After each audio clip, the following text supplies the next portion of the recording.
call the February 27th meeting of the Planning Commission to order and get started with the flag salute.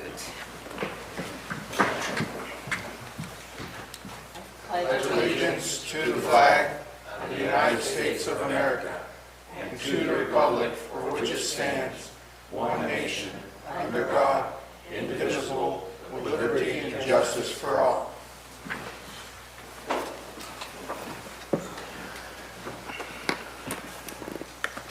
And then, I believe our first order of business is to select a chair and vice chair.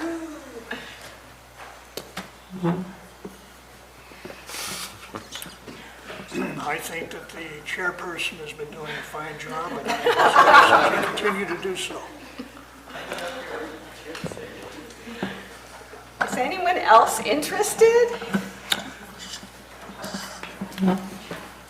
Well, I agree with the commissioner. I think you've been doing a great job, but you really fulfilled a very important function last year. And so if you're not willing to do so, or do not want to do so, why? Are you willing to do it? Well, it sounds like self-aggrandizement, but the planning director reminded me that I said something rash last year. You did. That I thought you would probably remember it. I do recall that. I would be willing to do it but I'd prefer that you continue. Okay. Anybody else have anything to add to this? I in total agreement with everybody that you are doing an excellent job, and I would recommend that you do it. Continue doing it unless you have reservations about doing so. I agree with everybody else. You're hoping for a different. And Tim, would you continue to be the vice chair? I would. Would you make a motion? Somebody needs to make a motion. I'll make a motion to keep you as chair, Tim as vice chair. I Yep. second. All in favor? Aye. And I'd like to motion that Tim continue as the vice chair. Second. All in favor? Aye. Okay, I guess we'll get back on track here. Thank you. Do we have any agenda changes? No, we do not. This is an opportunity for the public to comment on any item that would be of interest to the Planning Commission but is not on the agenda today. Is there anyone interested? Seeing none, we will move on to the consent agenda. Can I make just a statement? Because of public comment, for years we've had Patricia Gordo was always here, and I just want to mention she's going to be greatly missed. She passed away this last week, and I know we didn't always agree with her, but she seemed like she was part of our meetings, and part of the supervisor And meetings. very definitely a Just wanted dedicated to- citizen. Dedicated Yes. citizen. I mean, she spoke from her heart, and I just want to remember her today. Thank you. I was unaware of that. Yeah, I just became aware of it yesterday.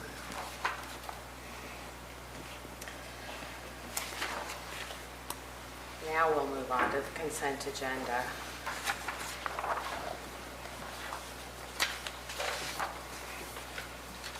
We have anything?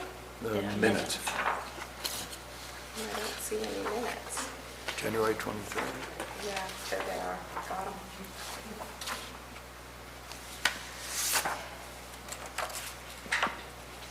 Are there any corrections, comments? None from me. Nope. None. Make a motion to accept the minutes of the previous meeting. I second it. All in favor? Aye. Aye. I should abstain, I was not here.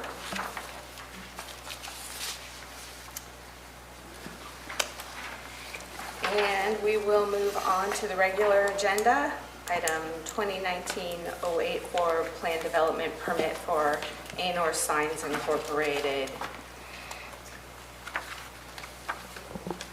Thank you.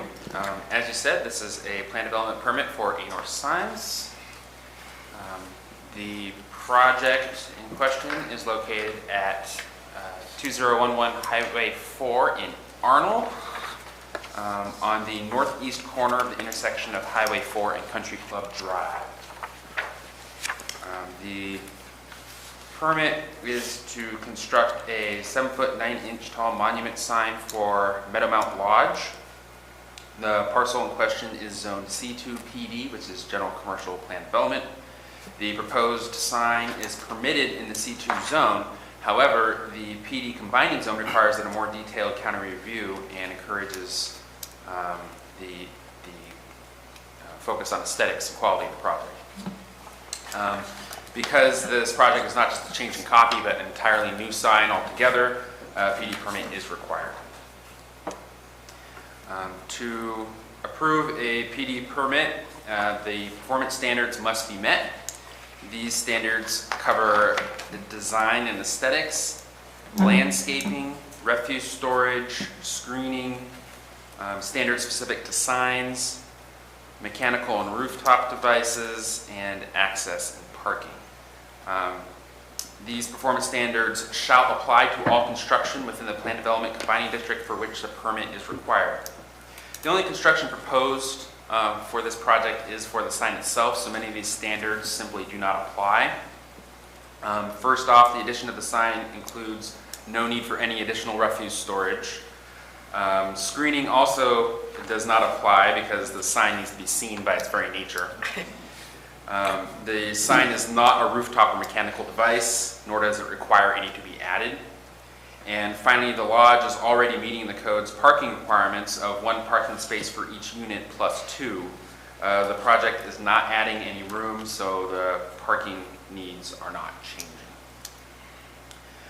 The first performance standard that we will discuss at length is section 17.50.0, sorry, I spoke there. In section 17.50.060, it requires the sign to be compatible with the project location and its natural environment, or any architectural characteristics specified in a community plan. Because the Board of Supervisors approved the updated county general plan, the 1998 Arnold Community Plan is now obsolete, so all we have to go on is that the sign must be compatible with its location and the natural environment. In evaluating the existing commercial development in the vicinity, overall, most development in Arnold has a kind of a woodsy alpine feel to its design. However, because the development has occurred somewhat slowly over a period of many years, the buildings in the area of Arnold where the Meadowmount Lodge is located, they're constructed with varying materials, varying colors, varying architectural styles. When looking at the commercial structures closest to the lodge, however, a common design feature is present. There is a small shopping center directed to the south and a brew pub across the highway to the west. They use stone facades as a design element.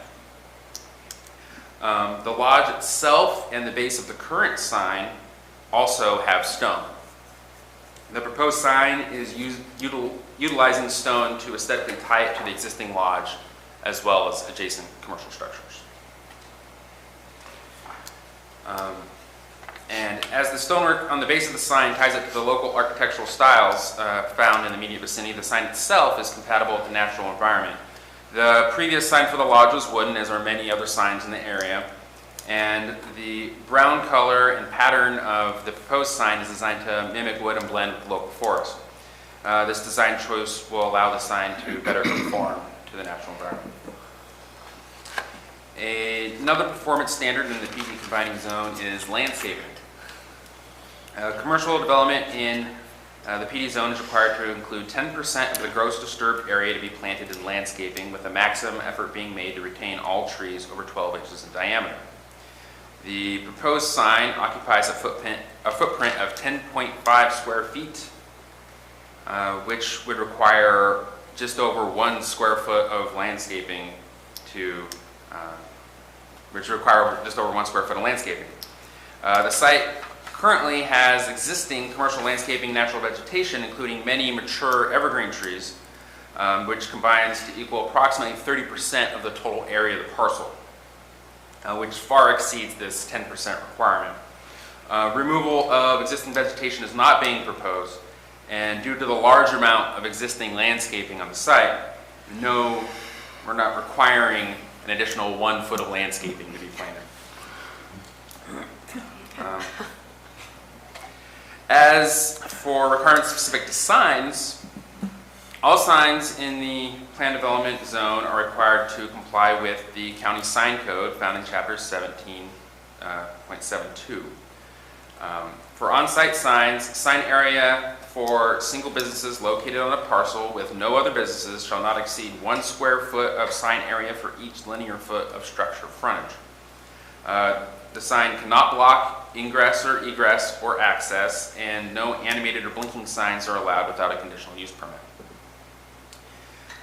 As for size, the frontage of Minnemount Lodge on Highway 4, if you look at the aerials, it's about 90 feet, which would allow about 90 feet of signage. The proposed sign is 28 square feet on each side. Because the sign's double-faced, we have to count that area twice, which would give a total area of 56 square feet, well within the allotted size. The sign itself is not physically blocking any ingress, egress, or other access points. You can see it there in red where the new sign will be. Its location on the parcel also leaves ample sight distance to the highway. To illustrate this, if you look at the car there on Country Club Drive in the aerial, if we take that and move it up to the intersection, as you can see, the view to the highway is not impacted in any way. So to finish off sign requirements, the proposed sign is not animated and it does not blink. So that we don't really have to worry about. As for environmental review, a notice of exemption has been prepared for the project. Article 19, categorical exemptions, section 15311A allows for the construction or replacement of minor structures accessory to existing commercial, industrial, or institutional facilities, including but not limited to on-premise signs. Now these are exempt from the provisions of CEQA, and the proposed project is a sign on the premises of the advertised commercial business. So obviously it fits that exception. To conclude, this permit is a total replacement of an existing sign. The architectural design of the sign is compatible with the local character of Arnold and its natural environment. The landscaping and natural vegetation currently existing on the property exceeds the minimum requirements for all development on the parcel and will be preserved. The sign will be within the allowed size and meets all other requirements for commercial signs. And the proposed project is exempt from CEQA. Due to this, staff recommends that you approve Resolution 2020-004 to approve this permit for the new sign for Minnemount Lodge. We would like to add one finding that we overlooked when preparing the staff report, that is consistency with the general plan, and I have some proposed language that we would like to add to that resolution. It would be a new finding, finding number 6. The proposed plan development is consistent with the general plan, and the evidence is the proposed sign is compatible with the character of the community, consistent with goal LU-4, policies LU 4.1, 4.3, and 4.7, requiring compatibility with natural, historic, and scenic resources of the county, period. The sign is consistent with policy COS 5.3, encouraging design features that complement the scenic qualities of the surrounding area. So I'd just like to add that as part of the findings. I don't have any questions for the staff, but I just want to commend the planning director and Scott Spear for the thoroughness that you put into hey, this is the sign, it looks good, doesn't it? Yeah, that looks good. You have all the criteria that we have to consider, and you forced us to consider them. And I really think this is an example of the quality of the work that we get from the planning department, except for that 1 square foot of landscaping. I'm a little concerned about that. That already exists. Right. Yes. Actually, anyway. Thank you. So, I understand we needed an indemnification agreement, is this? It's done. Is it done? Okay, so we're all set, okay? Does anyone have any questions for Scott on the extraordinarily thorough report? Is this new sign going to be in about the same location as the old one? Just about, be a little bit over to, closer to the street, just a hair, but basically the same spot. So the old sign will come down? Yes. And the base of the old sign, will that disappear or will that just stay? Yeah, new base. New base. About the sign size, it's variously described as 7 foot 9 inches and 4 feet by 7 feet. I assume 7 foot 9 inches is the height. 4 feet 9 inches is the total height, including the base. The sign itself is 4 feet high. So What? when we are looking at sign size requirements, it's the actual size of the sign itself, not including the base. And the sign itself is 7 by 4. Yes. And what were the dimensions of the old sign? I don't know the exact dimensions. I do have a picture. A little skinnier. It's not to scale, but to give you an idea of. I can help out with this. She can do it. If that allows. Okay. The existing sign, the total. Could you come up to the microphone and state your name for the record? Thank you. Good morning, Erin with Ainer Signs. The existing sign is roughly 12 feet tall. I don't have an overall length, but I believe it's around 15 feet long, including the stone base, but it's 12 feet tall. Okay. So That's all I I have. don't have a problem with this. I just have a question on there. What material is the actual sign going to be made out of? It's an aluminum with an aluminum angle iron structure.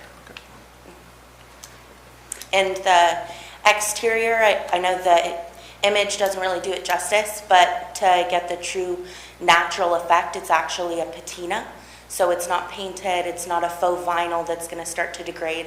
It's going to maintain that look forever because it's a natural process with the aluminum. So Which is kind of mimicking Corten steel, is that kind of, yeah. yeah, but more practical for this No dripping. application. No rusty drips. Yes, exactly. And it's going to be clear coated, so it'll stay like that forever. Thank you. Does anybody else have any questions for Erin before she gets all the way sat down? Thank you.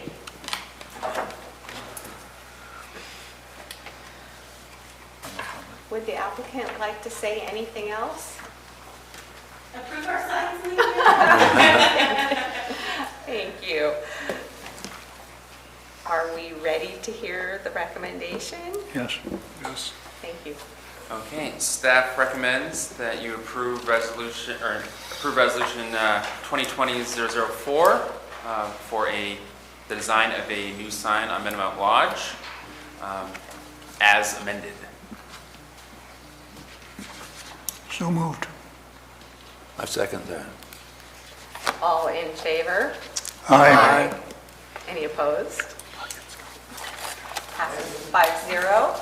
Congratulations. Looking forward to the new sign. Thank you guys, I appreciate it. And you, Scott, So this action is final unless appealed within 15 calendar days to the Board of Supervisors. I do have one question.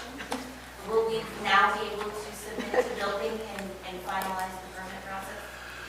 We actually have to wait the 15-day appeal period. Not that it's likely that anyone's going to appeal. You can certainly submit the plans, and as soon as that appeal period is over, then we can issue the permit. So it's 15 calendar days. Thank you so much.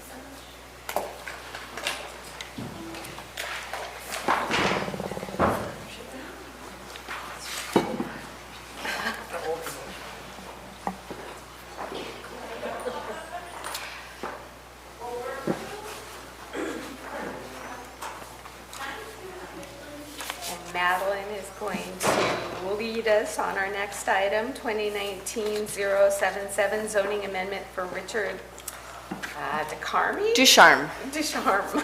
very French. Sorry about that. Just a second here.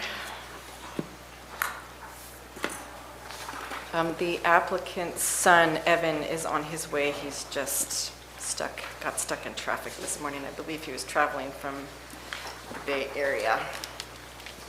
He should be here right about now. All right, good morning. Good morning.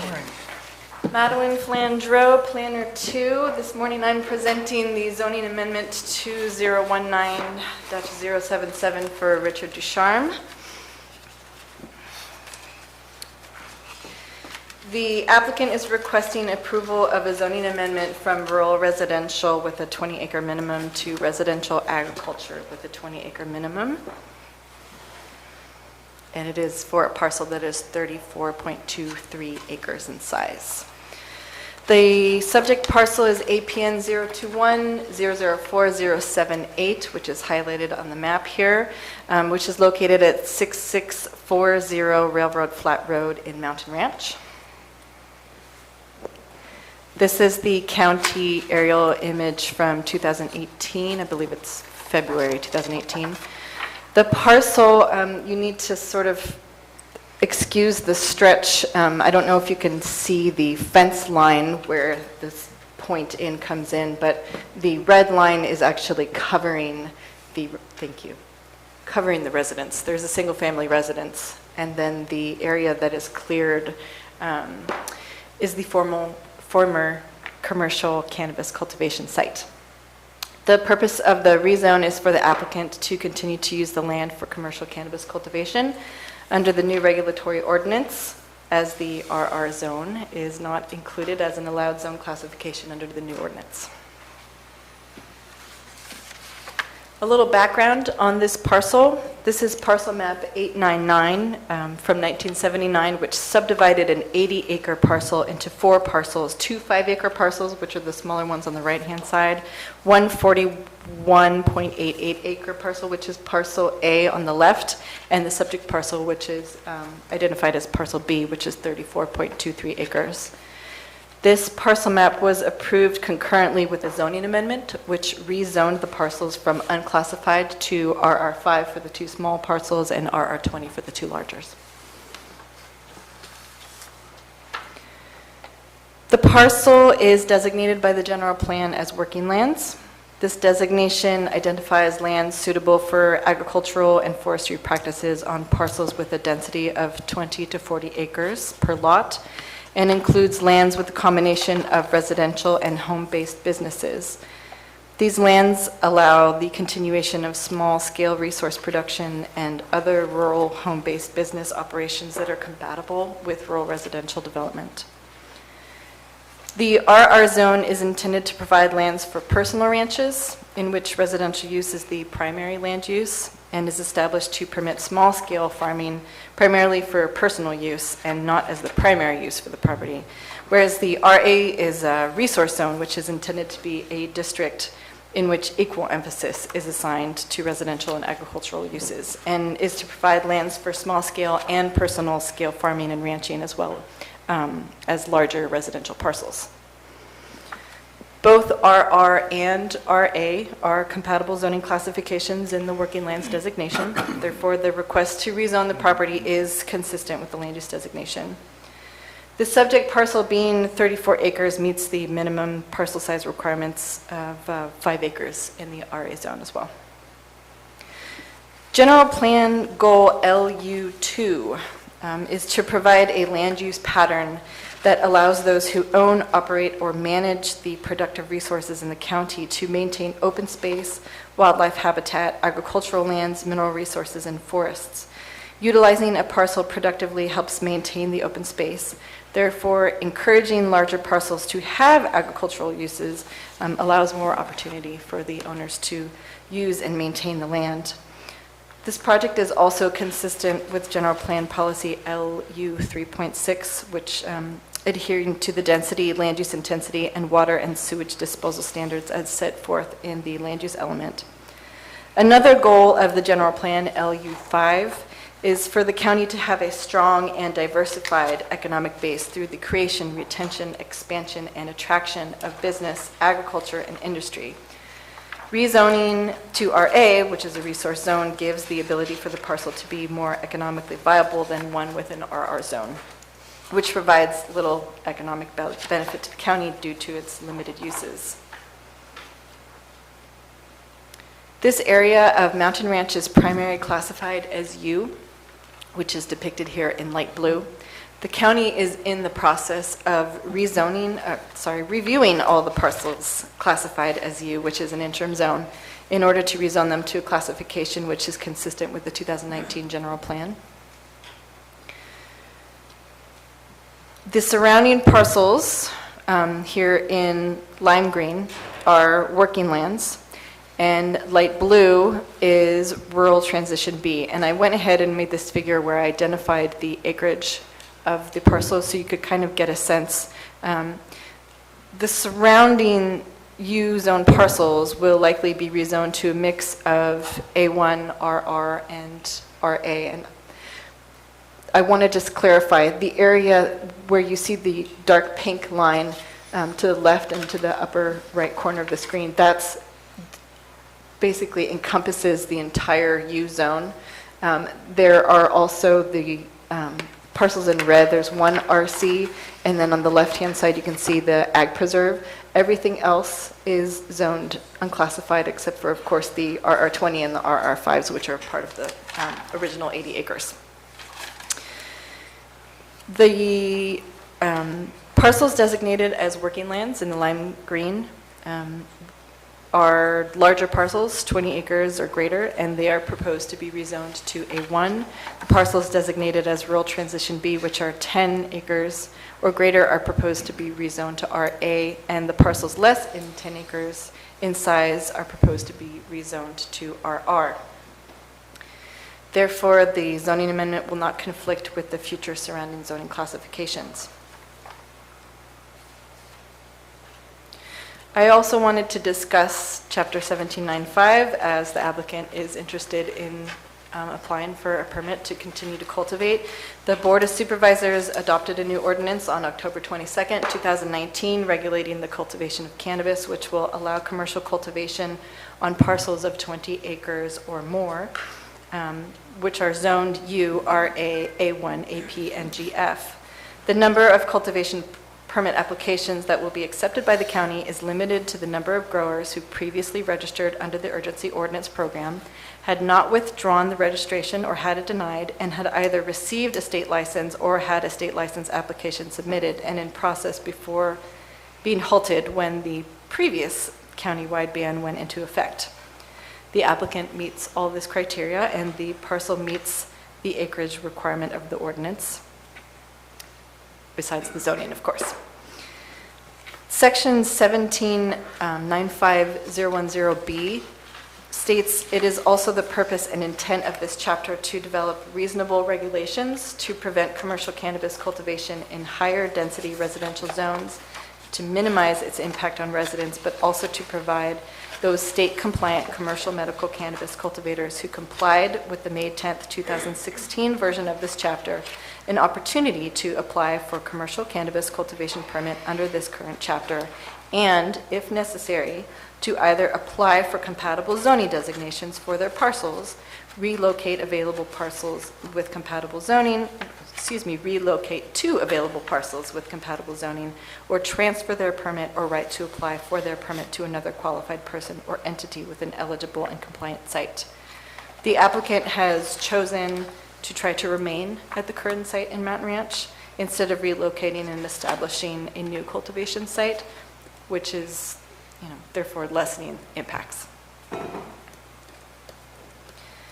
A negative declaration was prepared and circulated for 30 days from January 7th to February 7th, 2020. No, the environmental review did not reveal any significant impacts, and no comment letters were received.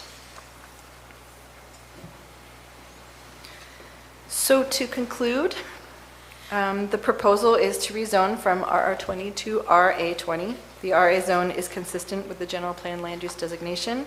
The parcel is 32 acres in size, which meets the minimum parcel size requirements for the RA zone. The rezone will not conflict with the future surrounding zoning classifications once we rezone all the unclassified parcels. And it is consistent with the goals and policies of the general plan, which encourages larger parcels to have uses which allow more opportunity to use and maintain the land. And in addition, the rezone to RA would allow the applicant to apply for a permit under 1795 and allow him to continue to use the land as it was used previously.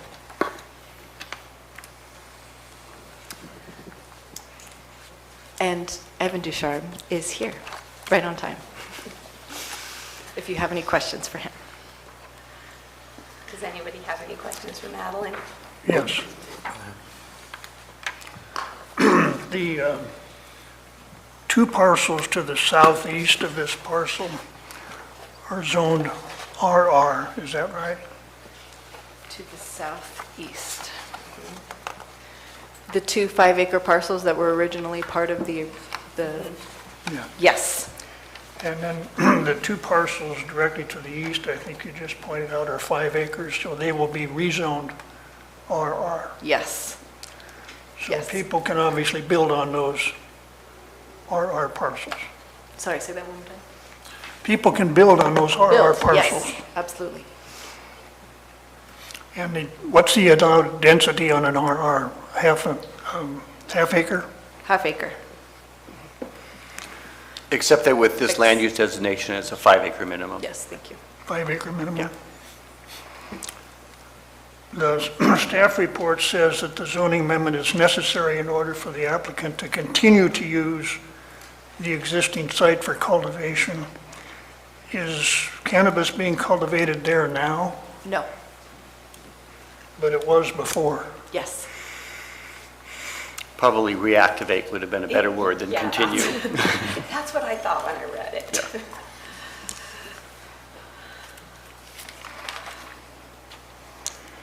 And the initial study and negative declaration relies at least in part on the EIR that was certified and the addendum. Is that right? Peter, do you want to? Yes, that's true. We did rely on the information from the EIR, the Cannabis Ordinance EIR, and its addendum.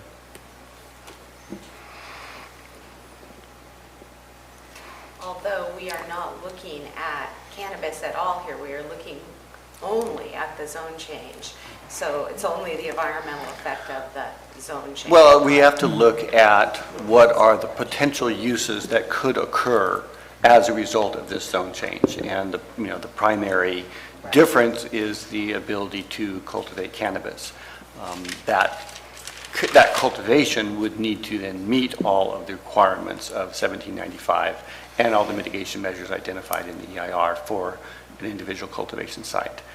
It also allows other things that are allowed on RA, the more commercial level, agricultural, small operations, right? There's some agritourism things and that would also... Right, that's correct. And we looked at that, and because of the parcel size, the agritourism and special events that are allowed in the RA zone are also allowed in the RR zone because it's over 20 acres.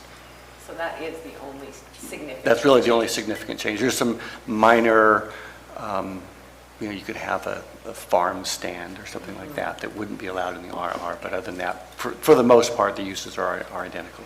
Thank you. Well, the staff report makes it clear that the ordinance, the board did adopt the ordinance allowing, regulating the cultivation of cannabis, and the RR zone is not included as an allowed zoning classification under that. And for that reason, the applicant is requesting the zoning amendment, so I don't think we can blind ourselves to that's the reality. That's what the staff report tells us. Right. And the fact that other uses may be permissible is correct, but the purpose that's being put forth here is cannabis. All right, now, going to the negative declaration.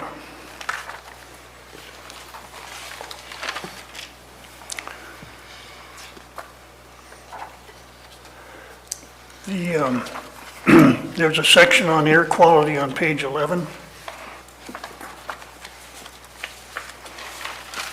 And it says the proposal does not include a plan for development, but, as I said, it does include a purpose or proposal to grow cannabis. And when we're talking about air quality, we're including odors. And so would it not be the case that under this proposal, it is to be expected that odors, not the kind created by typical farming activities, are going to be created?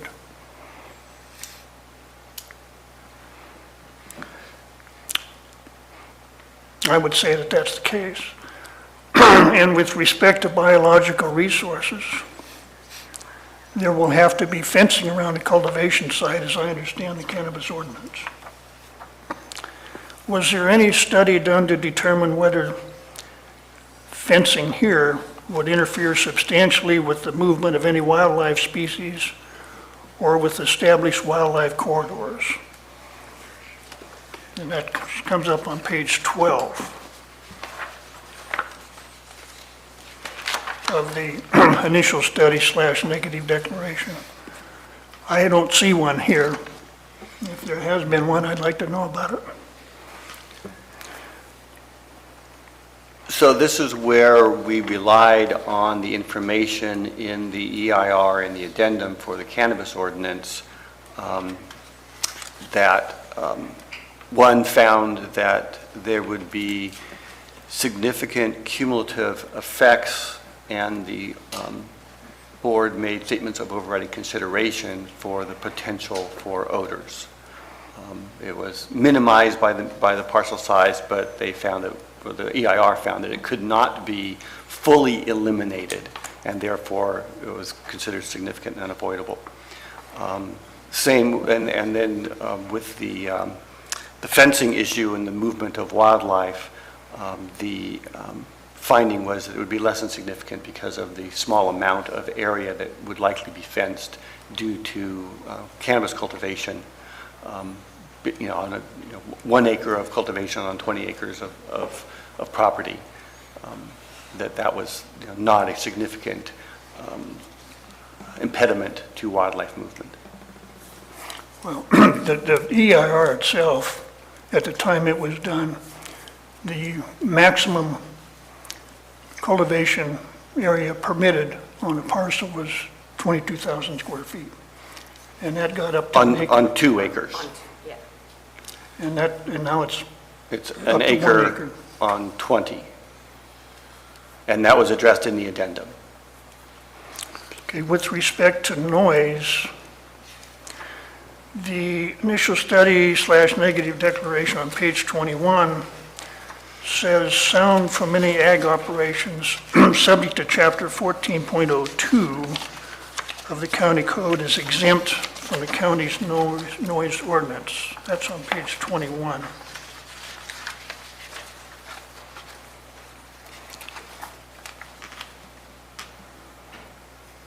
So the discussion A to C, no impact. But doesn't the cannabis ordinance, section 17.95.030, provide that no cannabis cultivation shall be deemed an agricultural operation for purposes of Title 14 and Title 15 of the Calaveras County Code. And so it's not exempt, as I understand this, from the county's, That's absolutely correct, and, in this, here we are looking at all of the potential uses that could occur in the RA zone, so there are agricultural activities that could occur. Again, the EIR for the cannabis ordinance found that noise was less than significant because of the mitigation measures that were imposed that, prohibited the use of, delivery of water by trucks and prohibited the use of generators. It probably, and we don't need to necessarily amend, but I think if we want to make additional statements to that effect, in the findings supporting the resolution. I mean, if where we've made statements that it's, it satisfies CEQA, we could certainly add additional language to clarify that. At this point, if we've talked about several different issues where it wasn't really clear in the negative declaration that was sort of the basis of our recommendation. And it's not required in CEQA that we recirculate a negative declaration if there is additional information, but it's good to have it on the record. And so we can, the information that we've discussed is now part of the record, but to make it clear if we want to add some additional language, were you to approve this, that would be appropriate in the resolution itself.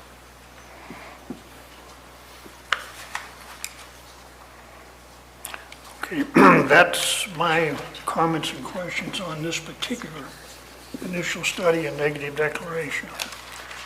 And I do, however, have some things to say about the reliance on the EIR and the addendum in some particular respects. So I can go into those now, and then the applicant will be able to respond to everything I have to say if he so chooses, and the fellow commissioners can I think go ahead and get it provide out there, comments and on then everything. everyone else will have an opportunity to comment also. So let's go ahead and complete your comments. Okay. Then we won't have to repeat them if we have the same comments. Yeah, well, I think this is the first application to come before the commission involving the ordinance regulating cannabis since it's been enacted. No. No, but it is the That first was one mentioned. where it's a rezone from RR. The previous one was for Kevin Clay, which I think I brought to you in September.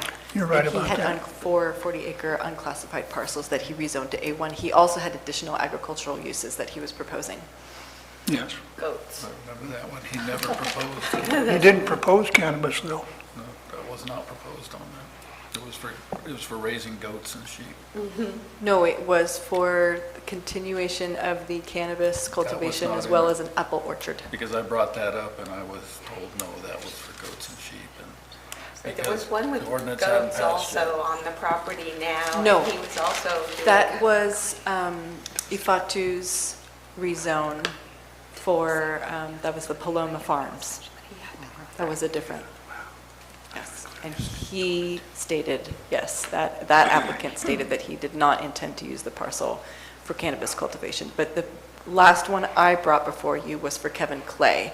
And there were 2 cultivation sites. There were 3 adjacent, it's off of Maranatha, way out Jesus Maria Road. And there were 3 40-acre parcels that were adjacent with 2 cultivation sites on them. And the proposal was to continue to use it for cultivation as well as put in an apple orchard.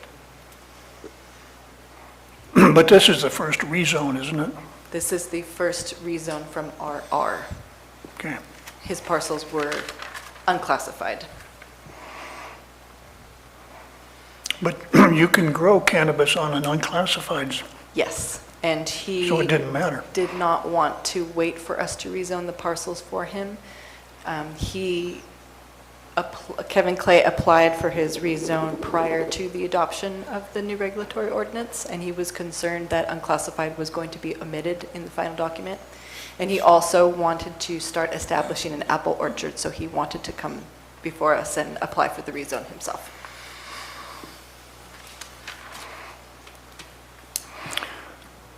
Okay, the first subject that concerns me here is hydrology and monitoring requirements. And there's been a change in the requirements from both the DEIR and the drafts that were submitted to the Planning Commission and the drafts that the Planning Commission recommended to the board. The DEIR found that the impacts to groundwater supplies in the county would be potentially significant. That's the finding. And it proposed a mitigation measure that consisted of monitoring at the water supply source and any nearby wells that could be affected by the consumption of water at the source well, to be determined by a qualified well driller or a hydrologist. And there were to be tests monthly during August, September, and October. And if there was continuous decline of water levels was observed over a period of 3 consecutive years in the source well, then an alternative water source had to be procured. And then based on comments by CCWD, that 3 years was not long enough. The final EIR changed the period of monitoring from 3 to 5 years. And the addendum reflected that change. And CCWD's position that the impacts of total water use may not be very big was based on the cap on outdoor grows of 22,000 square feet. But then the size increased to an acre, which increased the impact. One version or another of the mitigation measure that I described was incorporated in the draft ordinance. And each required monitoring by well testing one time each month between August and October, showing that there had not been a continuous decline over a period of 3 years, or if you followed the addendum, 5 years. And if there was, the applicant had to come up with an alternative water source, had to show when it had been procured. The ordinance as adopted did not include that mitigation measure. It did increase the period of monitoring to 5 years, which the addendum had said had been done, but it hadn't, but that got fixed. But it changed the annual testing from once each month, over 3 months, August to October, to one time only per year in September. And it deleted any requirement to procure an alternative water source if the well was declining. Instead, you had to procure an alternative water source only if an adequate supply of water for the cannabis operation wasn't available. So now it doesn't matter under this ordinance if the well is going down, down, down, with the potential effect on other people's wells, so long as the cannabis operation still has enough water. And of course, if they don't, they'd have to get another source of supply anyway. But that kind of leaves the neighbors out there with the water table dropping and nothing to do about it. That's a major change, in my view, from the mitigation measure that was approved under the EIR and dealt with in the addendum. And it seems to me that that's That's going to have a substantial increase in the severity of a previously identified potentially significant impact to groundwater supplies, which the mitigation measure proposed to reduce to a less than significant level through its terms, which have been abandoned. So we either have a substantial change in the project, that in my judgment requires a supplemental EIR, or we have a failure to adopt a mitigation measure that is not shown to be infeasible, with no explanation as to why not. That's the first problem I have. Another change in the project from that was analyzed in the environmental impact report and the addendum is allowing co-location of multiple permitted premises on a single parcel with an acre of canopy per 20 acres of parcel size and no other limit as to the number or location. Because the original DEIR considered a project in which the cultivation area was up to 22,000 square feet per parcel.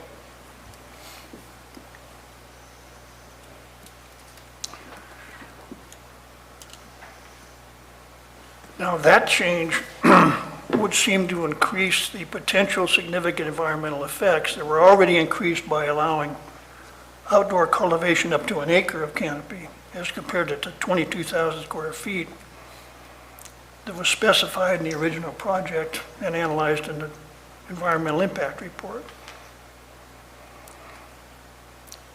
So now with this co-location, you could have a number of cultivation areas grouped together, so long as you don't have more than one per 20 acres in a parcel.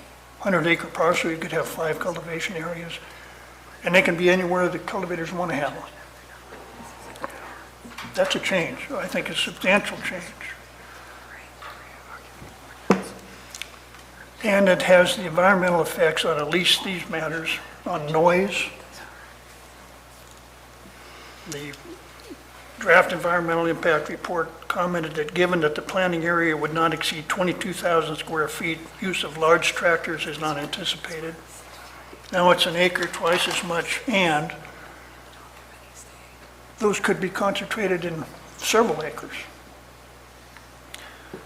Biological resources, fencing was going to be restricted to the cultivation area, which was up to a half acre per site, so that would not preclude movement of wildlife. Now it's up to an acre. Co-location complicates that even more, and it hasn't been analyzed. The addendum did not analyze it, and neither did the environmental impact report, because it didn't exist back then when that report was done. And the last is odors. The environmental impact report pointed out that generally the larger the size of the canopy area, the greater the potential for odors to be evident to off-site receptors. Co-location increases that potential, on top of the increase from 22,000 square feet to an acre. Now, when this came before the commission earlier, I had other comments about the changes in the circumstances, being essentially when the draft environmental impact report was done, there was no regulation of cultivation. There were many, many, many unregulated sites. It was not a good situation. Then the urgency ordinance came in, and then the ban, and things changed. Things got more under control, and we had numbers given us by the sheriff and code compliance as to the extent of that. I'm not going to repeat any of that.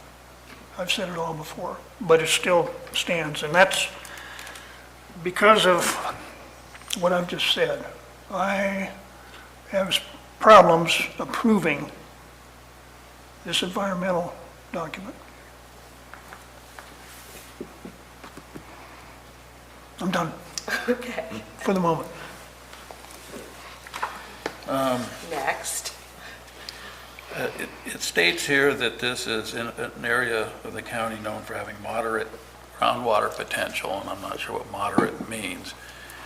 And then it says that there is the well is sufficient to provide for the parcel's needs, and I'm not sure how you come up with that statement as far as it relates to cannabis, because we're doubling the size of the grow, so you're going to have twice the water need that was there before. Have current testing been done on the wells? Have drawdown tests been done on any nearby wells to see what the effect on those wells are? I think that's a real potential here. And again, we talk about odors. You've got 2 rural residential lots right next to where it looks like the grow previously was. They're going to be affected by odors twice as much now because it's going to an acre. I count 1, 2, 3, 4, 5, counting those 2, 7 potential.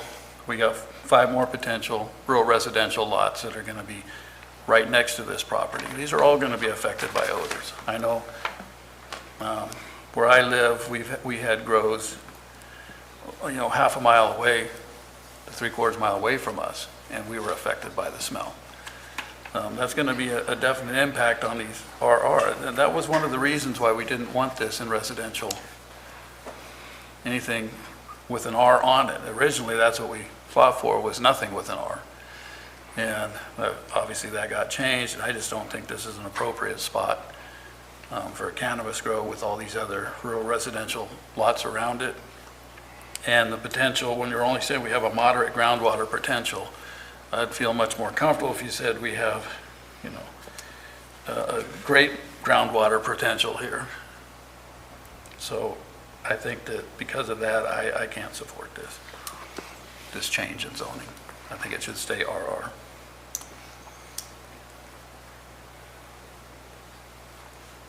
May I comment too? You're going to have an opportunity. Soak it all in. I think what we're losing sight of, some of the points you brought up are valid points, but we're losing sight of the zoning change from RR to a RA, just the zoning, regardless of what it's going to be used for. It's, you did bring up some valid points. However, this is, what we're looking at is just the zoning amendment. And I have, That would be just true if changing. that wasn't stated, the specific use for this property. I understand that. It's being I amended do understand. for this use, so you can't ignore that. Can you let me finish, please? So therefore, I don't see an issue with this. The EIR and that sort of thing is, when it comes down to the cannabis ordinance, needs to be addressed. But this, to propose our rural residential to RA, I don't see an issue with it. That's my comment. I think we have, subject to further exposition by the applicant and the staff, my general impression is that we have exactly what the cannabis ordinance had in mind, as far as this is the type of property that it was aiming to permit to have cannabis grow on it, and avoid the complications of somebody having to move from a previous cannabis grow to some new property somewhere that would satisfy all the conditions of the ordinance. So I have some specific questions, but overall, this looks to me like what the current county law has in mind for a cannabis grow parcel. But I do have some questions. And then I have real concerns about the environmental document, I think that's a separate issue. But we'll get to that. Could you, for the record, just explain on pages 3 and 4, when you're talking about minimum densities, just what you mean when you say there's the minimum density currently for RR is 0.5 acres. Density of what? As in minimum parcel size. So we have 3 categories. Okay, so density is a synonym for parcel size. Yes. Okay. I didn't know if it was For density of yes. residential buildings on a parcel or anything else. It's just parcel size. Okay.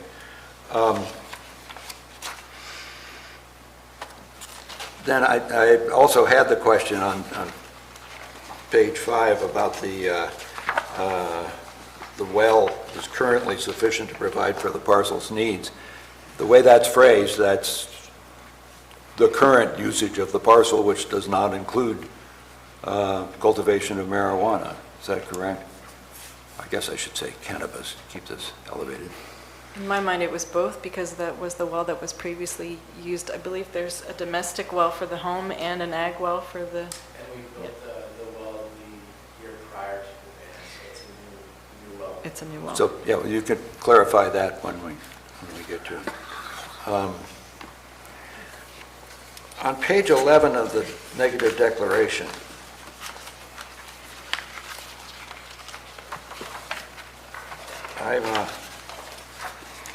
you have the table 1 and table 2,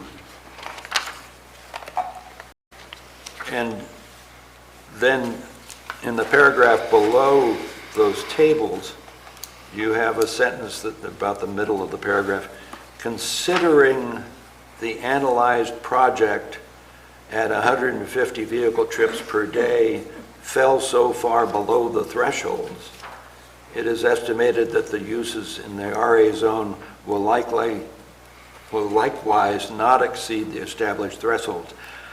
I don't know what are you talking about? You're anticipating 150 vehicle trips to this parcel when they're cultivating cannabis? I just don't understand the point you're trying to make there. What we did was we had our air quality management district run a model using 150 trips in order to have some data to provide you to show the emissions for 150 vehicle trips. That's a grossly estimated number.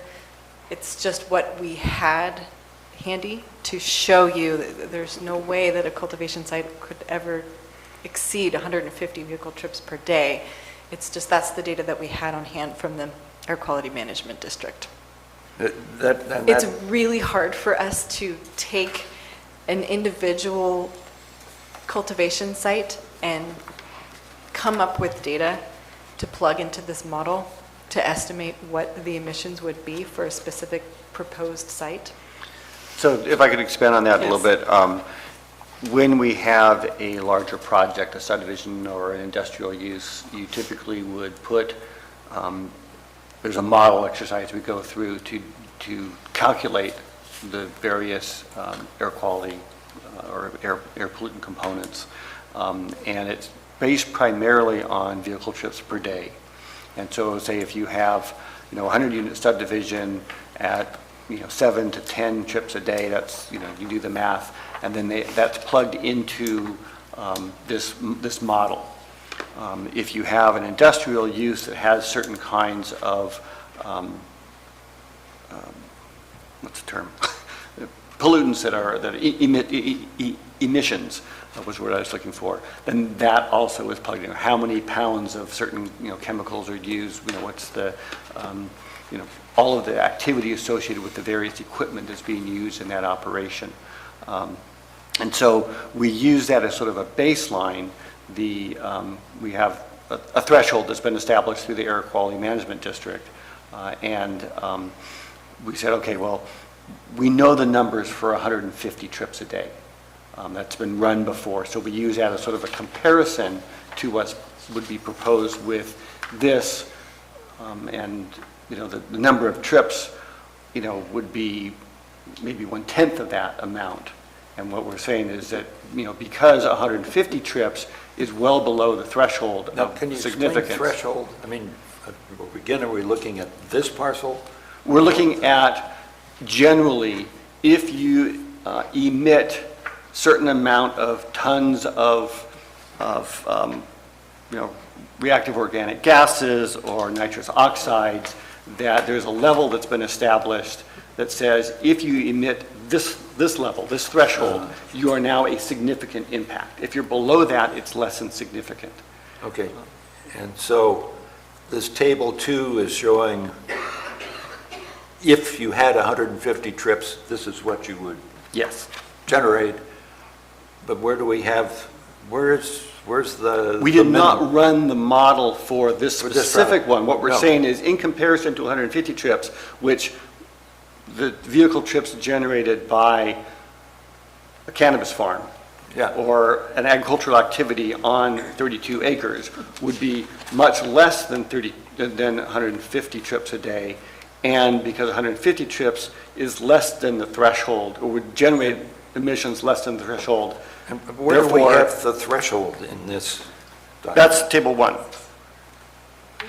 So if 150 pounds per day of reactive organic gases would be considered significant. If it's less I than see. that, Okay, it's less than okay. significant. That 150 was throwing me because it was the And same. at 150, so it's sort of probably the same number, is a little bit confusing, but at 150 trips per day, we have 2.4 pounds. Okay, And if we have, something less than that, it's even less. So that was the analysis that we did that came to the conclusion that it would be less than I think the significant. fact that it's 150 trips and 150 Yes. is the number. The number itself is what Just caused the trying to- confusion, yeah. Threw me off. Yeah, correlate those So, somehow. Gotcha. then at the end of that paragraph, when it says thus the comparison with another approved project, what is the other approved project? we're talking Well, that was the 150 trips a day project, this Okay. hypothetical An example project. Not, Yeah. not any other Not any particular other- project, yeah. but, okay. Thank you. That's how I took it. Yeah. And, let's see. And I shared Commissioner Wooster's concern about calling this an agricultural operation, which I think would have to be clarified as far as whether we should be calling this an agricultural operation, given the provision in the ordinance, cannabis ordinance, not being an agricultural operation. So my concern going into the rest of this hearing is really with the terms of the negative declaration. I don't see where we need to go into anything about co-location, which is a primary concern of Commissioner Wooster, because this would not qualify for co-location. But I am concerned if we're relying upon an environmental impact report that was relying upon different assumptions than the realities that we have here. And I think that when we're dealing with environmental issues, we have to, we haven't written a blank check for environmental concerns that they've all been satisfied by the environmental impact reports having to do with the cannabis ordinance. I think it needs to be very clearly set out in any environmental documents that accompany specific applications, just what has been taken care of in the past and what hasn't, and what effects are yet to be considered, and whether it's appropriate to do it by way of a negative declaration. Having said all that, without unless there are environmental considerations that, that should rule out this application, I think this application is basically a poster child for what the county's ordinance has in mind for an appropriate place to grow cannabis. So that's where I am at this point. So, unsurprisingly, I'm kind of in the middle here. I think this is a perfect example project, which unfortunately is kind of the first one that fits this, and you're caught up in it, so you're going to hear everybody's speculation on the appropriate way to handle it. So I do have some concerns in that we have this larger parcel, which does seem to be a poster child parcel. However, there are these smaller parcels directly adjacent that are likely to become rural residential parcels. And we did contemplate that in the cannabis ordinance and those increased clearances. What I'm not clear on here, and which I don't think I need to be clear on because I think it will be addressed in the next stage of this project, is where exactly this grow site is, and does it conform to all those other requirements that we addressed in the cannabis ordinance. So but we are looking here at a zone change, knowing that the purpose of the zone change is to allow the cannabis activities to continue on that site.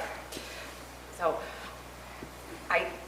this seems appropriate to me, but I think there will be a lot of little environmental issues to be looked at. So what I found a little confusing in reading through this is we have all this really great information, but we keep addressing agricultural operations because it's an RA application.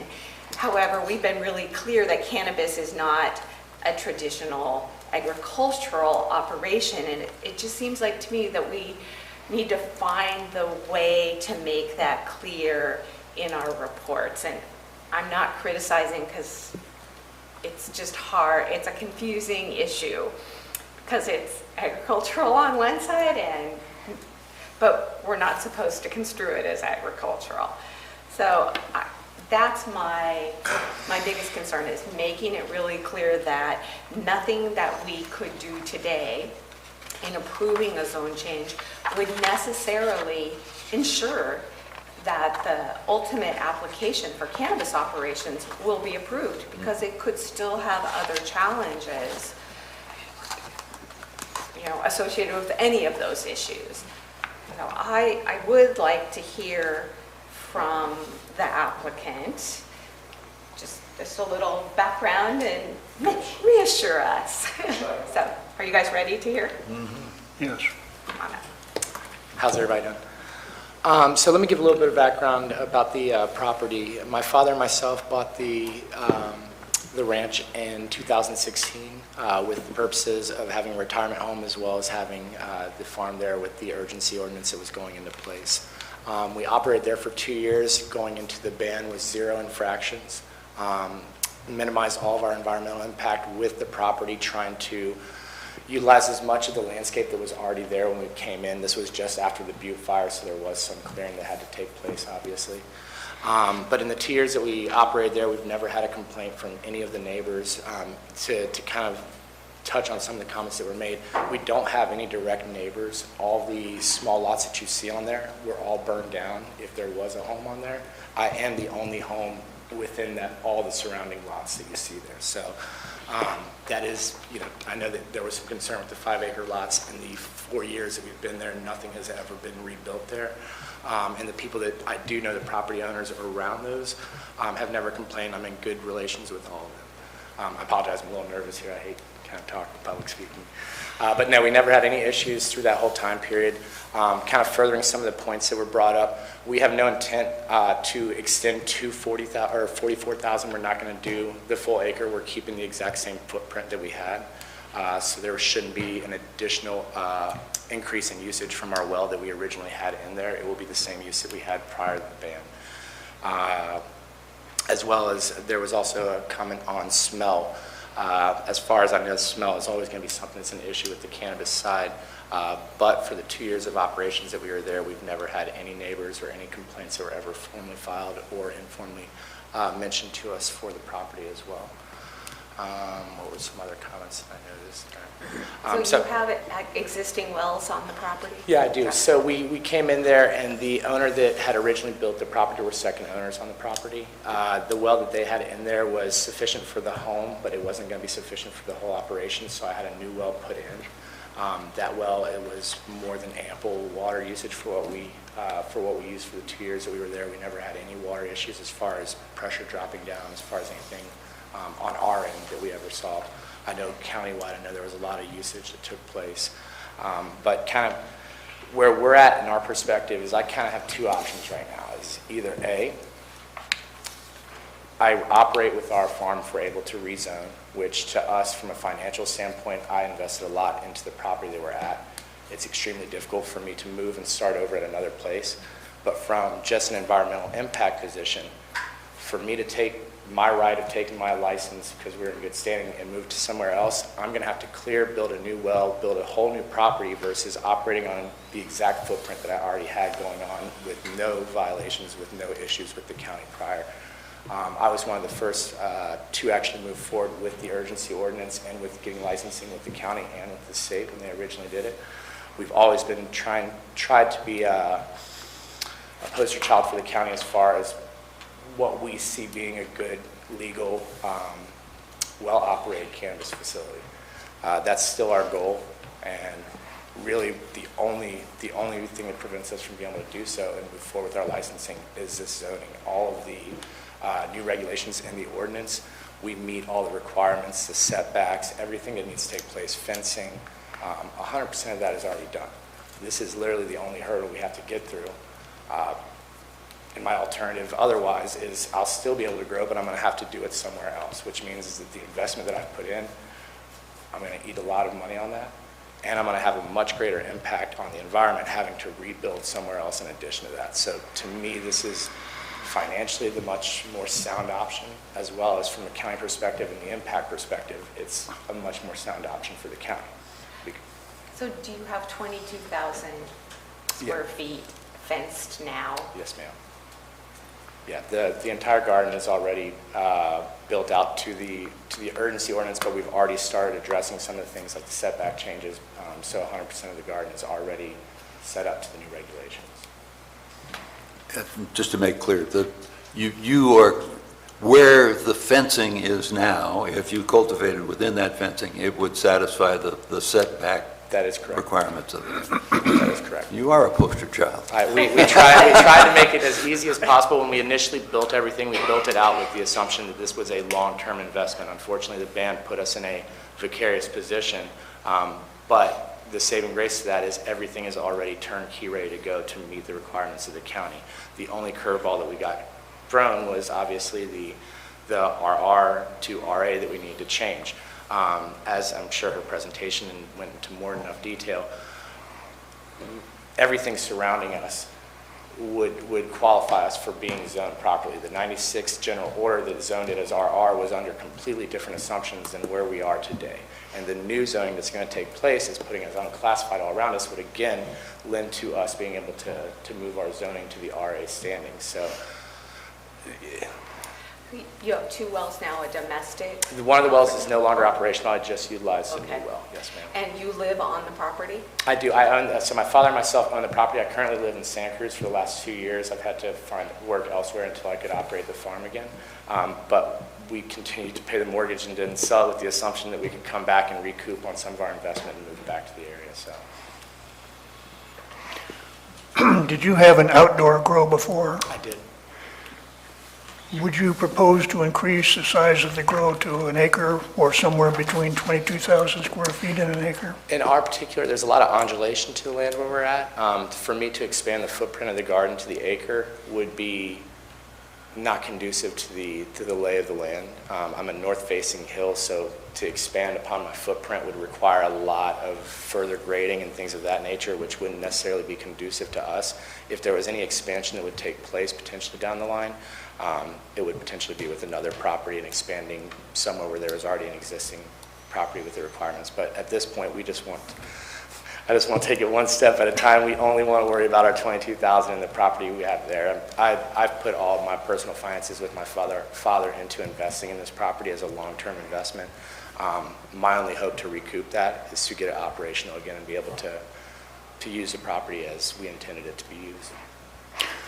Well, couldn't you, under the ordinance, keep the original site at 22,000 square feet, and if there was another appropriate place on your property, add another half an acre?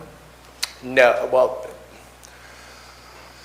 yes and no, but again, the undulation of the land wouldn't allow for that, and the way that if you look at the actual parcel itself is fairly narrow and goes on for a long ways. All that is through rolling hills. The cost that would be incurred to try to move water and electrical to another end of the property would not be necessarily a smart move. And it's going to cost so much to do that if you can see the bottom right corner, the clearing is where the house was there, and on the left side of that road, all of that is a cultivation which butts up to all of my own land. All of it's rolling hills. The next clearing that I could even use is all the way at the top end, where it's not dark, where it gets to lighter green on the top right there. That actually flattens out, which would be the only other feasible spot to grow. That's about a half mile away. To run the electrical and to run water on that, it'd cost me less to go buy a lot and build out on another property than it would to do it on there. So we're more than happy exactly as it is. We're not greedy. We just want the ability to use the space that we already have in place, and that's it. So what you're asking us to do is to approve the zoning change on the basis of the existing well and the existing layout of the land, and on your intent to maintain the 22,000 as your maximum. Exactly. And with the understanding that if you applied for more,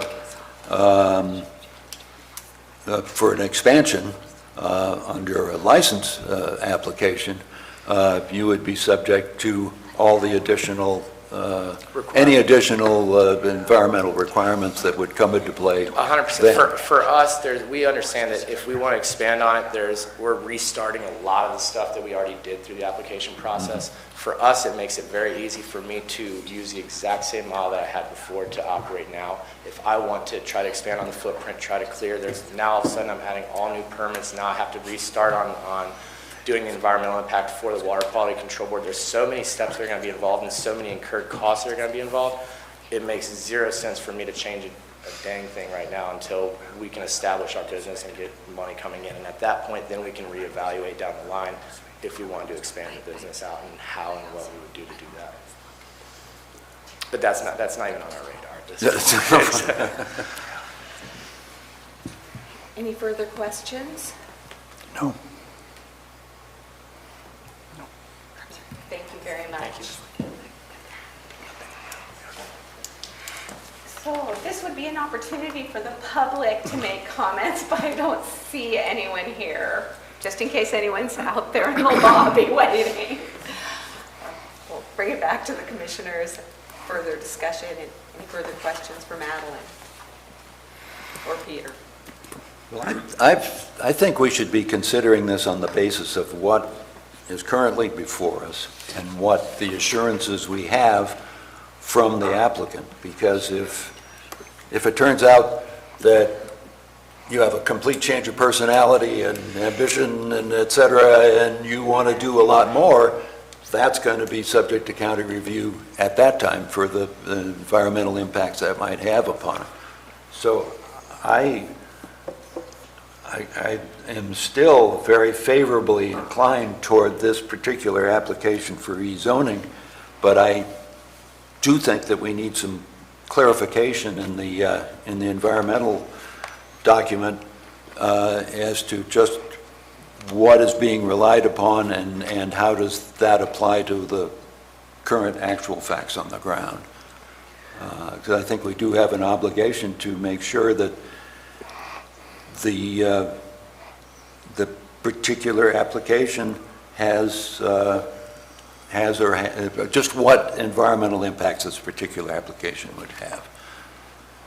So if I could respond to that, we have to look at what the potential use of the land is based on the zoning, not just what a particular applicant has requested. Now, we need to look at the specifics of what the applicant has requested. You probably remember the was a parcel map application for the West Point Dollar General. And we actually got more wrapped up around the proposal than it was the parcel map. But, you know, that's the way that it works. In this case, you know, we're looking at both the specific proposal to reactivate, reapply for a cultivation permit under the new ordinance, as well as any potential modification to, you know, the uses that would be allowed in the RA zone versus the RR zone. So we can't just say, well, even though he says that he only wants to grow half an acre, he would have the right to apply under 1795 to grow a full acre. He would have the right to do any other use that is allowed in the RA zone, but what we, you know, found in reviewing it was that based on parcel size, those changes are really very limited and would not have a significant impact. In response to some of Commissioner Wooster's comments, you know, when the board certified the EIR, they found that the modified mitigation measures provided comparable mitigation to the impacts. And while I know that there was disagreement on that when it was before the Planning Commission, and there was some disagreement among the board members, the majority of the board found that the EIR was adequate. It adequately addressed all of the impacts other than those that were found to be significant and unavoidable. And so the issue particularly of the well testing changes that were made in the ordinance by the board were found to provide similar or comparable level of mitigation.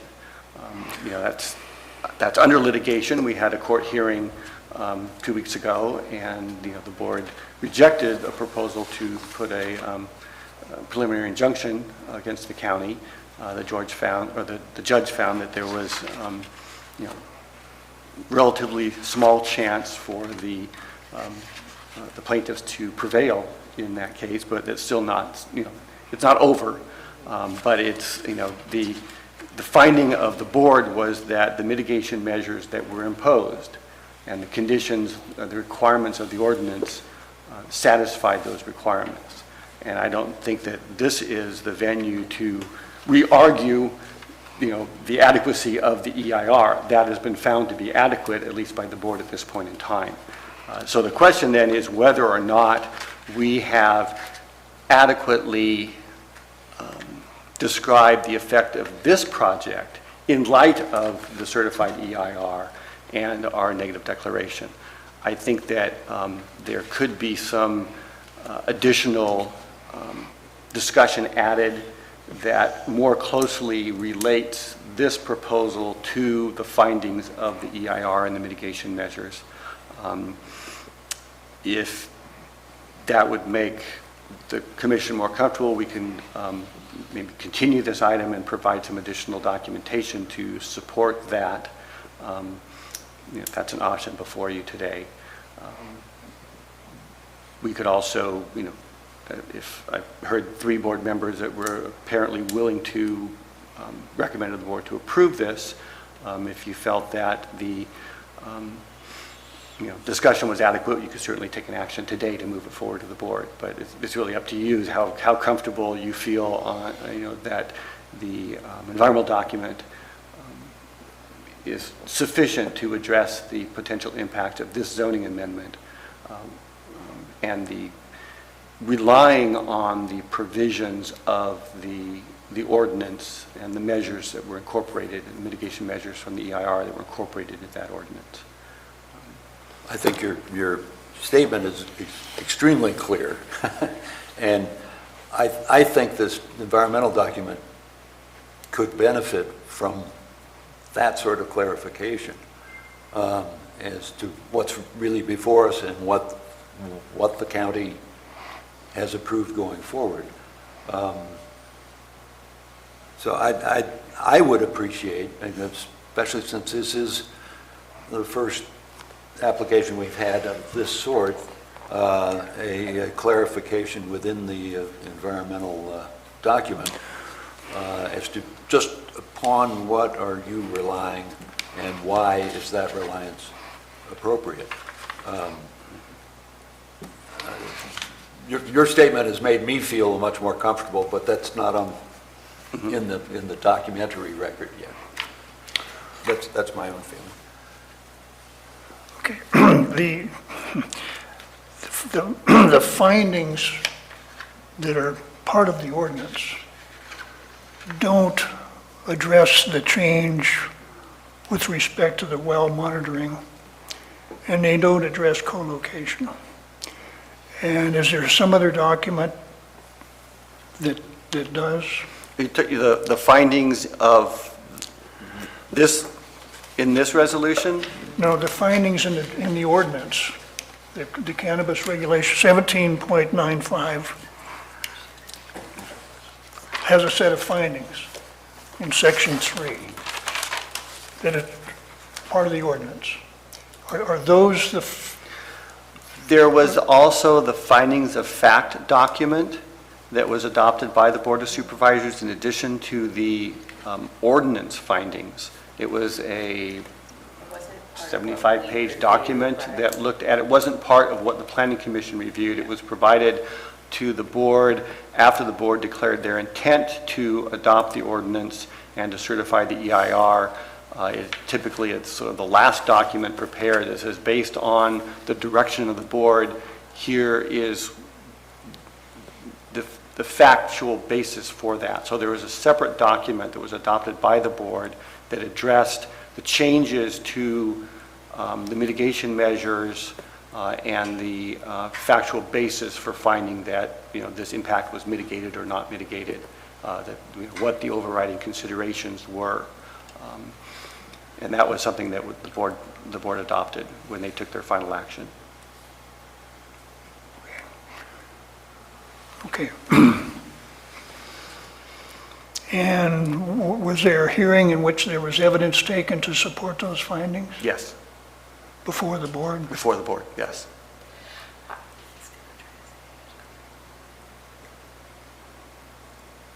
I think we're mixing and matching things here just a little bit.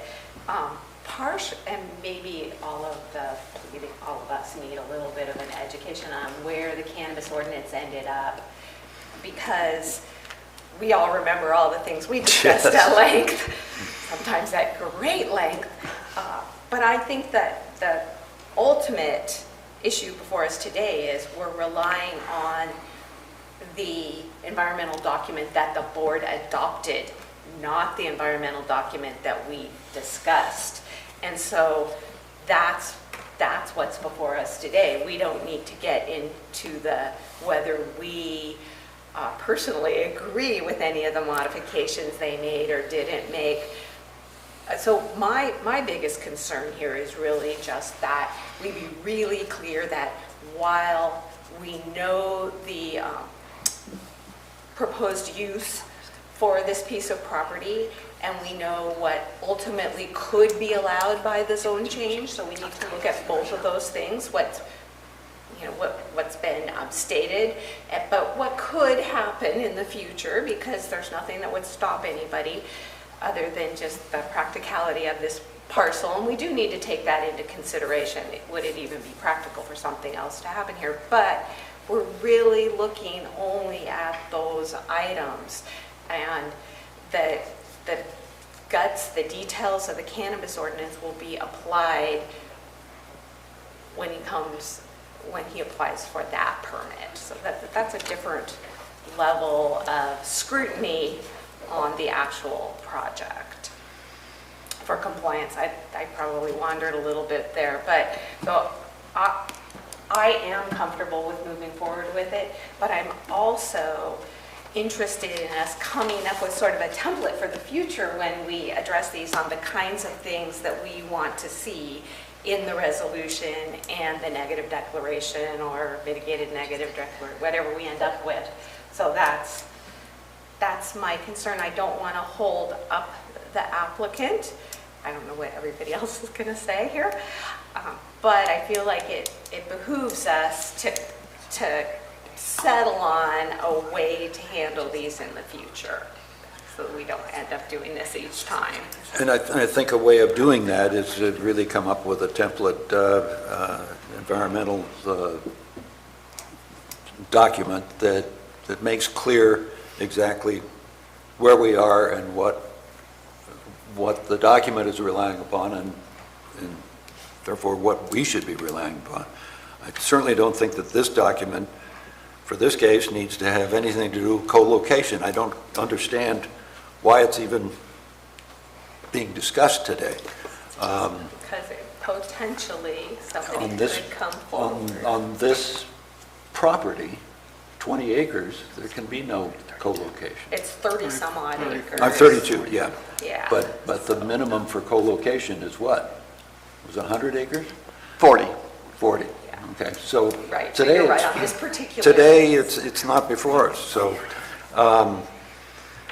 anyhow, I think since the actual, we're not impeding this applicant's actual planting of cannabis now, thank you, because nobody currently is authorized to plant cannabis. I think if we could continue this enough to have the environmental document and perhaps some of the statements in the staff report about the well and stuff amended to make more clear just what the issues are that we're considering, I think it might serve us well in the future as your template that you're talking about. I would ask the planning commission, how long do you think it would take to I just have a make such change? couple more comments. I understand from the applicant that the neighbors got burned out and nobody's rebuilt, but they would have the right to rebuild. And so I think that whatever's done here has to take that into consideration. Otherwise, you're basically telling them if they don't like the odors that may exist, they can't rebuild.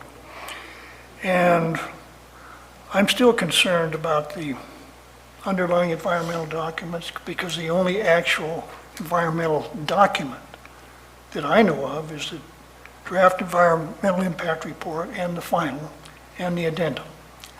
I don't know of any supplemental EIR that was conducted by anybody. And so I still have the same concerns about relying upon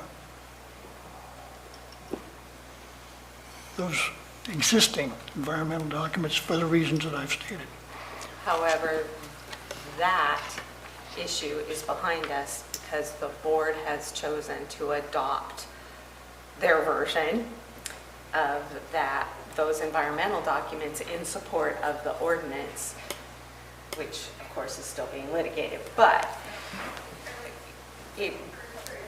it's not up to us today to decide whether or not that environmental document is adequate. Our opportunity to comment on that was back when we were working on the cannabis ordinance.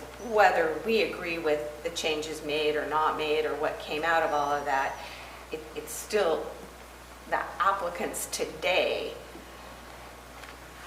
can only rely on what was adopted by the board. I just don't think we can get into that as part of this particular process. You know, if we want to look at something again, that's a whole different issue.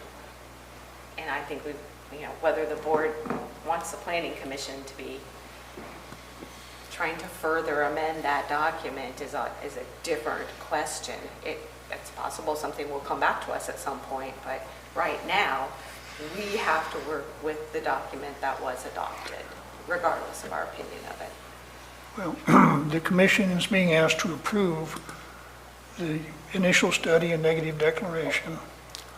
The staff report relies in part on the environmental documents that were done in connection with the ordinance.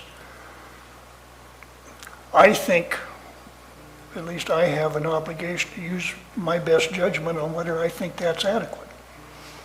And I don't. And so it may be a foregone conclusion that the board is going to stick to what it's already done. But I don't think that I'm in a position to rubber stamp, if you will, a document that I do not think is adequate. And I don't. And it's both because of the reliance on the underlying environmental document and the addendum, and because of the way the initial study negative declaration was done here with respect to specific points. Right, so I think any comments on the study for this particular application are completely appropriate, and that, I think that's what we're talking about with coming up with what are the things that we need to say to tie everything together. But the specifics of the actual document adopted by the board, there's no real value in us speculating on what we'd like to see in them. Just my opinion. And I go back to, the discussions about where we wanted to allow cannabis in the county. And it was very strongly spoken of against in rural residential areas. And there was a reason for that, because that's where all the complaints came from. And this is going to be surrounded by rural residential lots, and we don't, this was one of the fears we had going into this, is people just will, we'll say, no, we don't want it in this area. There was a reason we didn't want it in that area. Well, we'll just change the zoning and allow it. But we don't have to change the zoning. The zoning's fine the way it is. It was zoned rural residential, and I think it should stay rural residential. There was a reason why we didn't include that. Originally, we didn't include RA. We didn't want anything with residential on it, but that got changed.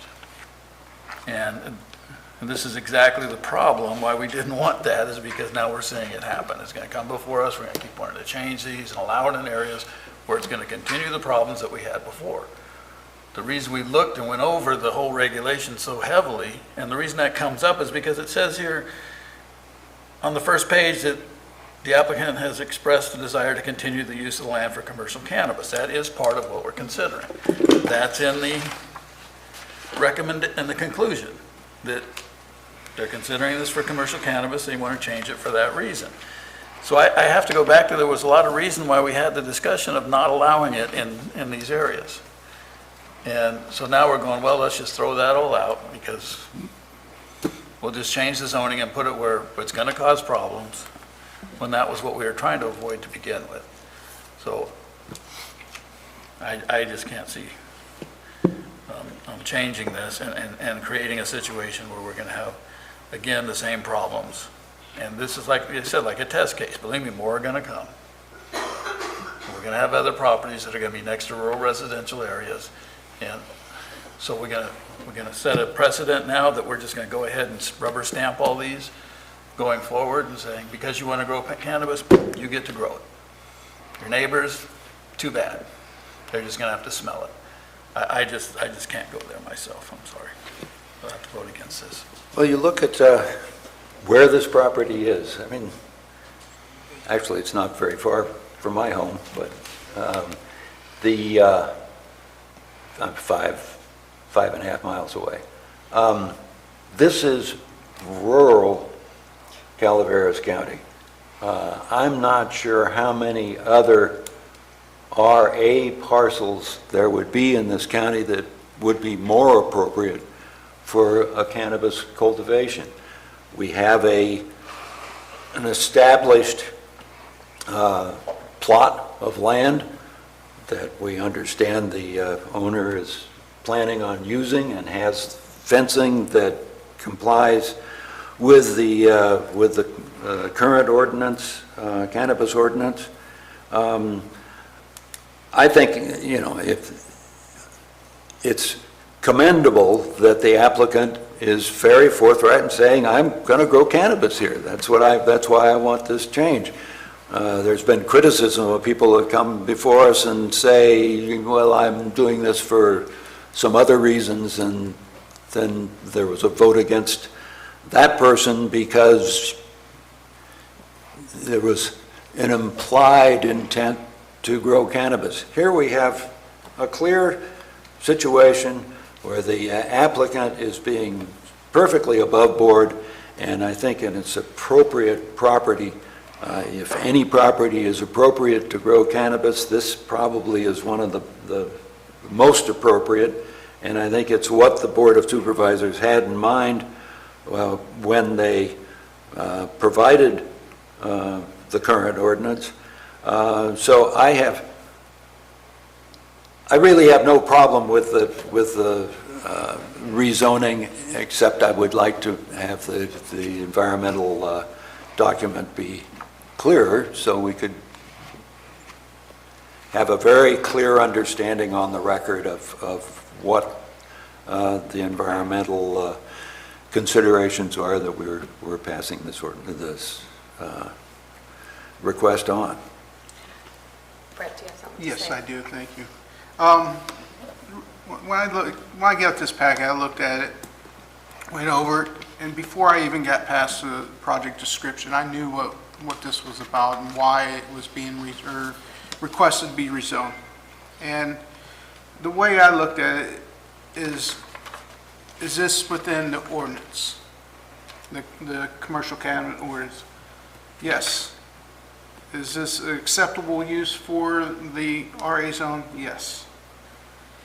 Did we have that discussion? The board certified the EIR on this. This resolution is not to revisit the cannabis ordinance or EIR. It's just in fact to change a parcel from RR to RA.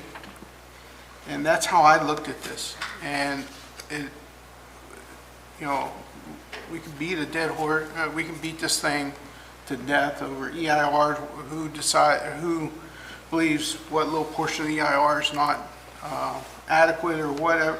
That's not our place right here and now to discuss. That's been, the EIR has been certified by the Board of Supervisors. The ordinance has been passed by the Board of Supervisors. So what we have in front of us is whether or not this meets the requirements to change a parcel from rural residential to RA. I believe all the requirements are met.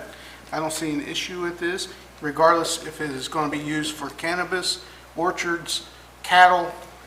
It fits the requirements of that, and therefore I am in favor of this resolution. So I think the real question here is, Peter and Madeline, are you clear on the concerns about the negative declaration language, and how long would it take to tweak that? So how quickly could we get this back on the agenda if we were to not vote on it today? Well, I don't want to commit to any specific date because we never know what's going to happen, but I think the earliest we could bring it back would be the second meeting in March, could be, you know, in April, but certainly wouldn't be the next meeting, but, you know, we'd have to, you know, modify it and then re-advertise.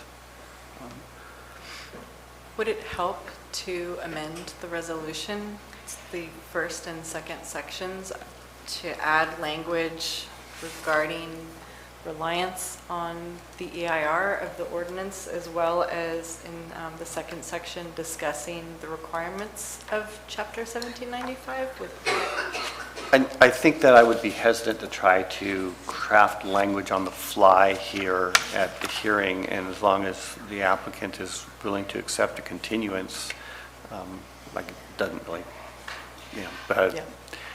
it might be to the applicant's benefit to, wait a couple of meetings so we can, have a higher comfort level by the majority of the commission. I initially thought we could slide something in there, but it seems like we could make it worse. So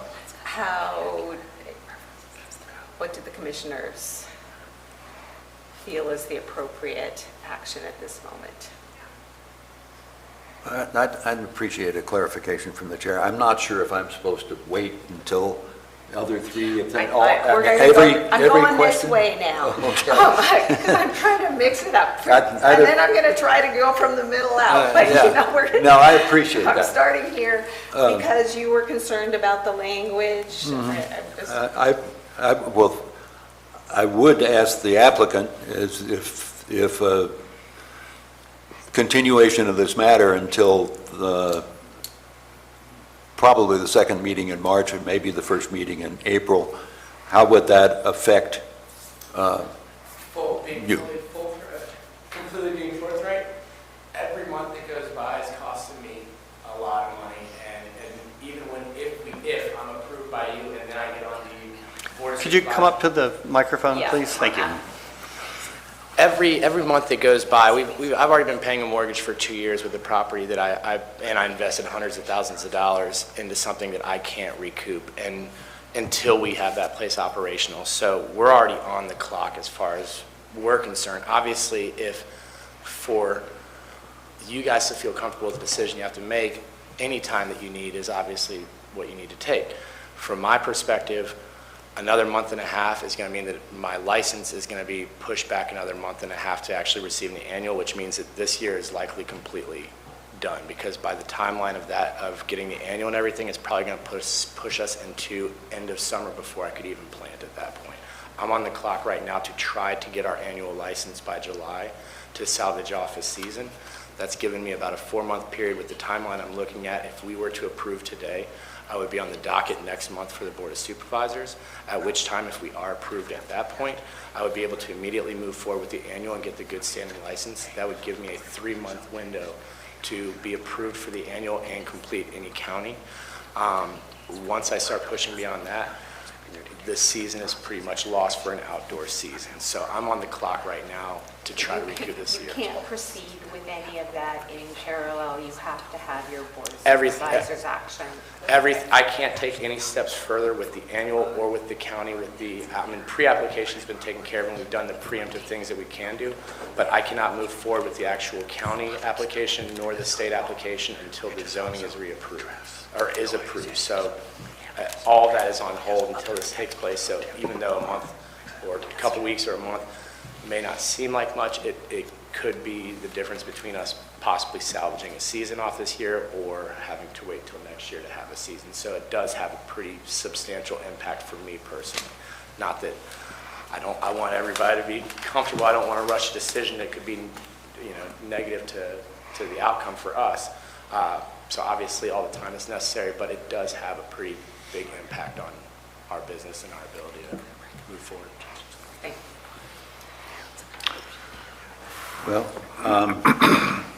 I would encourage the planning commissioner to try and get this on as soon a hearing as possible. I'm sorry to put the onus on you, but I think the environmental documents do need to be clarified, and the resolution as to exactly what basis we're asked and what basis, if the resolution passes, what basis we're making our environmental decisions on. So I don't think that any additional information that we would add to clarify the document would necessitate recirculation of the environmental document. If the commission wanted to continue it to a date certain, the next meeting, we would do what we need to do to get the additional information. And I'm being told that the next meeting's already been noticed. But if it's continued from here, we don't have to send out new notice. We would need to amend the agenda. The only challenge is that I will not be here at the next meeting. But Madeline and Julie are quite capable of handling things in my absence, I'm sure. But if you want me to be there for that, then the following meeting would be appropriate. Or I suppose, if we could, I think that we have articulated the rationale that we have here, just not in writing. And if you felt comfortable that the information that's been provided to you today addresses the concerns of the majority, that you could recommend this on to the board one way or the other with directive to maybe add some additional information for the board's consideration when they review this. So there's another option for you. That's kind of where I was headed with it. So it's a question of, are we comfortable voting on this today given all of our discussion and the information, everybody has formed their opinion with the direction to the staff to clean up this environmental What we would do, and this would be similar to a situation where someone commented on the adequacy of the environmental document, and we would then respond to those comments in writing, does not necessitate recirculation because it didn't raise, new environmental effects or modified the mitigation to the point that it would require recirculation. So what we would do would be to add some additional discussion, not necessarily modify the document, but do an addendum to the initial study and to the negative declaration that discussed the issues that were raised here today.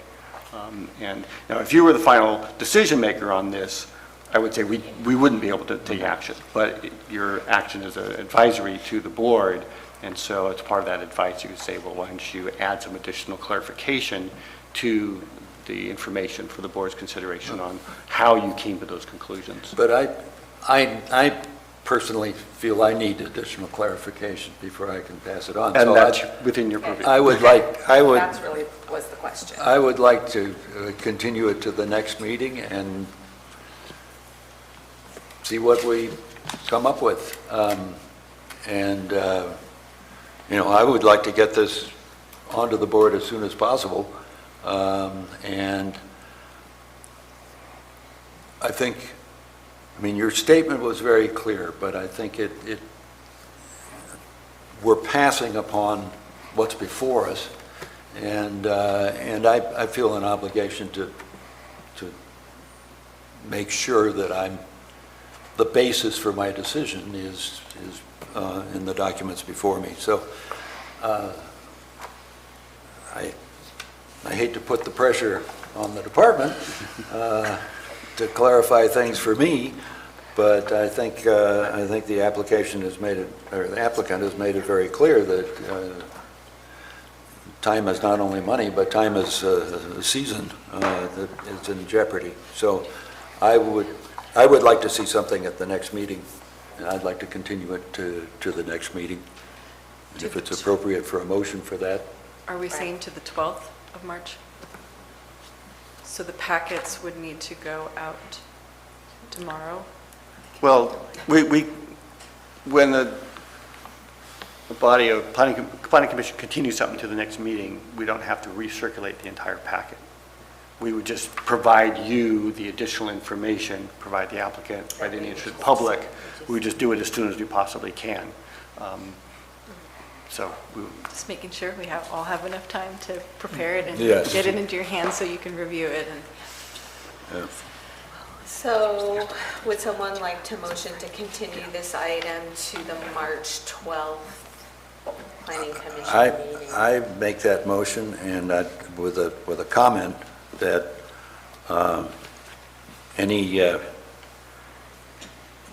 if there are 3 positive votes for something, why it's for application, why the application is denied. So I think it's important that we get this before us at the next meeting, where we can make a clear majority vote one way or the other on this issue. Is there a second?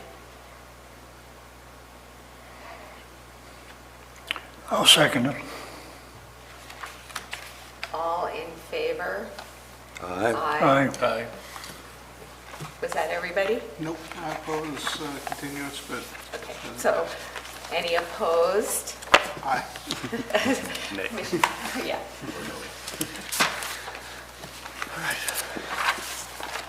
We'll see you on March 12th.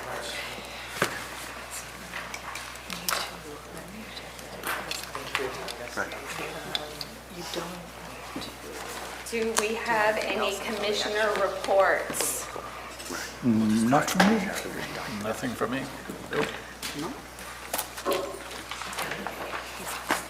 Do we have a director's report? Just a brief update of where we're at with some of the general plan implementation. We have an RFP out for getting a consultant on to update the zoning ordinance. So that's sort of the first step on that. I think the decision on that will be, the closing date is the 20th of March, so we still got some time on that. We're also working with the Sierra Business Council to get a proposal for the greenhouse gas inventory, and I'm working with the COG on funding for the greenhouse gas reduction plan that was one of the implementation measures. You may recall that one of the few items that we had an actual deadline on was the inventory, so that should be done by the end of this year. We should get that started pretty soon, and working with the city on that as well. So, Great. good. And then just trying to figure out how to get all the other things in motion. I see that the Building Department's Advisory Committee, we're going to be discussing the rural low density housing. Yes. So, Yes. So there are several housing element measures that we're also working on. We have a grant application with HCD to pay for some of that activity, and looking forward to getting that going as well. That's all I have. Anything else? Then we are adjourned at whatever that is, 11:03. Thank you, Madeline.